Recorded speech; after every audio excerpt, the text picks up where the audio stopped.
कांग्रेस के राष्ट्रीय महासचिव रणदीप सुरजेवाला ने आज यानी बुधवार को अंबाला पहुंचकर प्रदेश की मनोहर सरकार को जमकर कोसा। बीते रोज अंबाला में मुख्यमंत्री मनोहर लाल खट्टर को किसानों ने काले झंडे दिखाकर विरोध जताया था, जिसका जिम्मेवार सुरजेवाला ने आज सरकार को ठहराया। उन्होंने कहा कि इस घटना के लिए भाजपा और मुख्यमंत्री जिम्मेवार है, क्योंकि आज किसान अपना अधिकार मांग रहा है और भाजपा खेती को बेचने का काम कर रही है। सुरजेवाला ने भाजपा पर आरोप लगाए कि सिक्कों की खनक के आगे केंद्र और प्रदेश सरकार सिर झुका चुकी है और बीजेपी खेती को बेचने का षड्यंत्र रच रही है।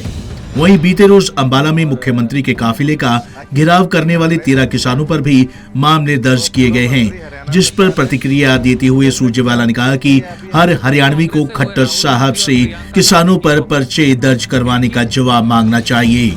सुरजेवाला ने यहां सरकार पर जमकर हल्ला बोला और कहा कि सीएम को शर्मिंदा होकर माफी मांगनी चाहिए। कि किस प्रकार से हरियाणा के मुख्यमंत्री माननीय मनोहर लाल खट्टर जी का विरोध अंबाला शहर में किसानों और अंबाला के आम नागरिकों ने किया। परिवार के मुखिया होते हैं मुख्यमंत्री, हमारा उनसे राजनीतिक विरोध हो सकता है, परंतु इस दुर्भाग्यपूर्ण घटना के लिए क्या भारतीय जनता पार्टी और प्रदेश के मुख्यमंत्री और उप मुख्यमंत्री जिम्मेवार नहीं? देश का, प्रदेश का किसान धरने पर बैठा है, न्याय की गुहार मांग रहा है, खेत खलिहान अपना अधिकार मांग रहा है। एक एक गांव के लोग जुड़कर, केवल अंबाला नहीं पूरे हरियाणा के लोग जुड़कर धरना और प्रदर्शन पर शंभू और टीकरी बॉर्डर पर बैठे हैं। ठिठुरती सर्दी में 44 किसानों की जान चली गई। खेती को बेचने का षड्यंत्र भारतीय जनता पार्टी की केंद्रीय और प्रदेशीय सरकारें कर रही हैं। चंद पूंजीपतियों की ड्योढ़ी पर खनकते सिक्कों के आगे मोदी और खट्टर सरकारें सर झुका चुकी हैं, खेत खलिहान और देश के भविष्य को बेच रही हैं।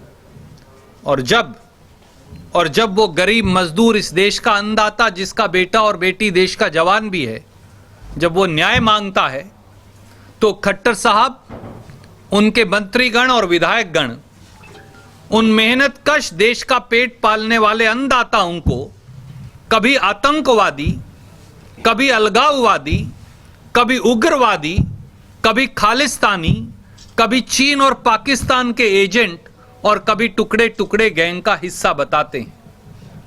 क्या कभी किसी सरकार ने 73 वर्षों में अहंकार से चूर होकर इस प्रकार से देश के अन्नदाता का अपमान किया है? जवाब नहीं में है।